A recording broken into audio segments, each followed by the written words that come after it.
жанагы дарактар жөнүндө айтып берсеңиз. Жана көчөдөгү дарактарбы? Ал дарактар мындай да.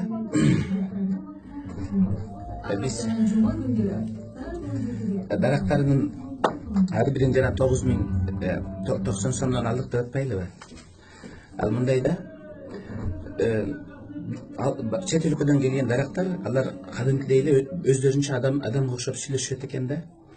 Анан алардын түбүнө биз бекер кара көң, жанагы кара топурактарды алып келип салсак, алар бири бири менен сүйлөшүп, биз мындай бекер алып келген кара топурак, жанагы кара көңгө көктөбөйбүз деп сүйлөшүп алып, анан биз тоннасын 28 000 сомдон жанагы аэропорт жактан бир даргиндердин сарайларынан сатып келгенден анан көктөп башташты да.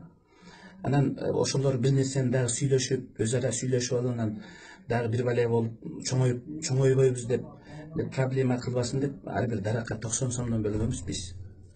Анан дарактын чекесиндеги жанагы рейкалар турат го, ошолор ар бири 6 метрден кеткен да, 6 метрден кеткен. Анан биз ар бирин 38 000 сомдон алдык да. Анан преимуществосу мындай да, бизде башка мамлекеттерге караганда жамгыр мындай кургагыраак жайыт экен да, кургагыраак. Анан кынекей сиз жакшы билесиз да. Анан ошол рейканы түбүнө сайып койдук, эсилчү ошол жанагы дарактар көктөбөй калса, ошол дарактардын ордуна ошол рейка көктөп кете берет экен да. Мунун преимуществосу ушундай экен. Анан фамилияң эмне үчүн Исаков эле анан алмашып калды деп атышат, ошого жооп берип коеюн. Мурун Бакиевтердин учурунда менин фамилиям өзү негизи Сузаков болчу да, Сузаков болчу. Анан мен баягы узакка чейин иштейм деп, андан 1-2 жыл өтпөй эле Узаков деп которуп алгам да. Анан кийин жакын карада эле мени баягы көп Ушактап башташты да. Анан мен Ушаков кылып алдым фамилиямды.